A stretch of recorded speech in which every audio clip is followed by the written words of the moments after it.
দেখো, চাইলেই গতকাল ভিডিওটা করতে পারতাম, কথাগুলো বলতে পারতাম, কিন্তু বলিনি। কারণ মেন্টাল একটা প্রিপারেশান থাকে, যেটার পর আমার কিছু বলা উচিত। তো সেজন্য আজ কথাগুলো বলবো। বিষয়টা কোন টপিকে? নরেন্দ্রপুর রামকৃষ্ণ মিশনে দীপ্তাংশু নামের যে ভাইটি মারা গেছে সেই বিষয় নিয়ে কথা হচ্ছে।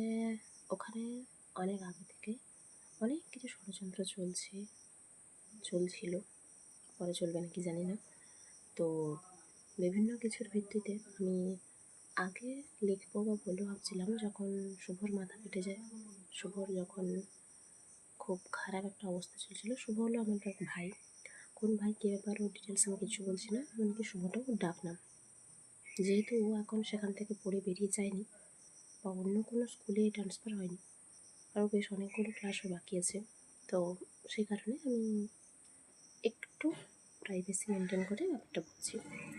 কথা হচ্ছে, দেখো, ঠাকুর শ্রী শ্রী রামকৃষ্ণ পরমহংসদেব, শ্রী শ্রী মা সারদা দেবী এবং স্বামী বিবেকানন্দ, ওনাদের যে ভাবধারা, ওনাদের যে জীবনযাপন বা ওনাদের যে চিন্তা ভাবনা, সেই সমস্ত কিছুর ওপর ভিত্তি করে আমি ওনাদের যথেষ্ট সম্মান করি এবং মন থেকে মেনেও চলি।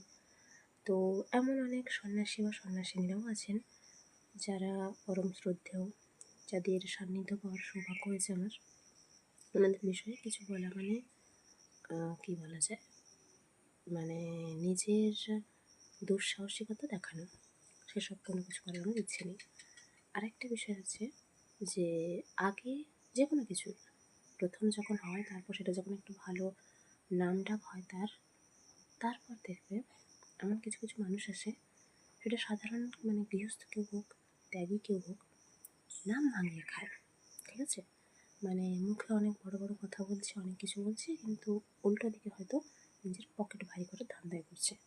আমি কাল 2টো ভিডিও আপলোড করেছিলাম, বিশেষ কিছু ভিডিও আপলোড করতে পারিনি কারণ আমার কাছে বিশেষ ভিডিও আসেনি। ঠিক আছে, যে আমাকে পাঠিয়েছিল সেটা পাঠাতে পারিনি। যাকে তো ইতিমধ্যে অনেকে অনেক খবর জেনেছে, অনেকে অনেক ধোঁয়াশায় আছে।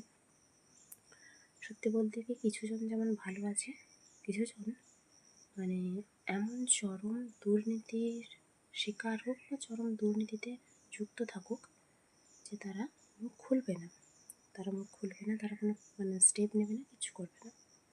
আমি একটা কথা বলি কি, অনেক বড় বড় কোনো কিছুর তুলনা না এনে বা বড় বড় কোনো কিছুর উল্লেখ না করে ছোটোখাটো কিছু কথা বলি। নিজেদের সন্তানের দায় কিন্তু নিজেদেরই হয়, অর্থাৎ বাবা মার। কথাটা ভালো করে মনে রাখবেন। মানে সেটা আমার থেকে বড় কেউ হোক, ছোটো কেউ হোক বা সমবয়সী কেউ হোক না কেন, সবার ক্ষেত্রে কথাটা বলছি আমি। যারা যারা সন্তানের মা বাবা হয়েছে, দায়টা কিন্তু শুধুমাত্র তাদের। কেমন? আর এরকম কোনো কথা নেই যে একটা ভালো জায়গায় ভর্তি করে দিলেই সন্তান বিশেষ কিছু ভালো করে ফেলবে, ওরকমটা নয়। আমার সন্তান কী চায় বা তার ইচ্ছে কী, তার চরিত্র কেমন, তার স্বপ্ন কী, সেগুলো জেনে সেভাবে তার মতো করে তাকে বড় হতে দেওয়া উচিত। নিজের ইচ্ছে, নিজের কোনো কিছু তার উপর জোর করে চাপিয়ে দেওয়া উচিত নয়। আর এসব কিছু হচ্ছে বলেই দিন দিন কিন্তু স্টুডেন্টদের মৃত্যুর হার বাড়ছে। সেটা তারা আত্মহত্যা করুক বা বিভিন্ন চাপের কারণে অসুস্থ হয়ে পড়ুক, এটা কিন্তু ঘটছে। কেমন? দেখো, একটা যদি কথা ধরি যে আমার দাদু ভাইদের সময়ের কথা বা যদি বাবার কথাও যদি ধরি, তখনকার দিনে স্কুলটাই মানে হয়তো তুলনামূলক অনেক কম ছিল। বাবাদের সময় তবু স্কুল, কলেজ, ইউনিভার্সিটি হয়েছে। দাদু ভাইদের সময় কিন্তু স্কুলটুকুই হয়তো অনেকগুলো গ্রাম বা অনেক জায়গা ঘুরলে তবে হয়তো একটা একটা পাওয়া যেত। এখন কিন্তু খুব কম প্রত্যন্ত জায়গা ছাড়া ওরকমটা কিন্তু হবে না, মোটামুটি সব জায়গায় আছে। তাই বলি কি, বাড়িতে থেকে খেয়ে দিয়ে ভালোভাবে মানে সন্তান কাছাকাছি ভালো জায়গায় পড়াশুনো করে মানুষের মতো মানুষ হোক, সেটুকুই কাম্য। ভালো জায়গায় ভর্তি করে দুশ্চিন্তায় রাত কাটিয়ে অনেক দূরে রেখে সন্তানকে পড়ানোর কোনো প্রয়োজন নেই। আর এবার আসি, সরকারি বাংলা মিডিয়াম স্কুলে পড়লেও কিন্তু সন্তান মানুষ হয়। আমি পড়েছি, ঠিক আছে। এবার কেউ বলতে পারে যে ইংলিশ মিডিয়াম স্কুল আরও ভালো, অনেক ডেভেলপমেন্ট, অনেক কিছু। ইংলিশ শেখানোর জন্য আলাদা করে কোর্স করা যায়, সেটা অনলাইন হোক বা অফলাইন হোক। তাই বিভিন্নভাবে পড়াশোনা করানো যায়। কেমন?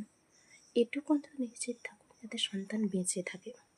আর ভাবধারায় অনুপ্রাণিত হতে হলে ঠাকুর মা স্বামীজির ভাবধারায় নিজেদেরকে গড়ে তোলার চেষ্টা করুন, কেমন? কারণ অনেক উঁচু ঘরের মানুষও কিন্তু আকাশ থেকে মাটিতে আছড়ে পড়ার মতো অনেকের অনেক অবনতি হয়। তাদের ভরসায় সন্তানকে কোথাও রেখে আসবে না, সেটা যেই জায়গায় হোক না কেন। আমি শুধু মিশনের কথা বলছি না, যে কোনো জায়গার কথা বলছি, কেমন? একটু সতর্ক হবেন, তাতে আপনার সন্তান তো বেঁচে থাকবে। বুঝলেন? টাটা।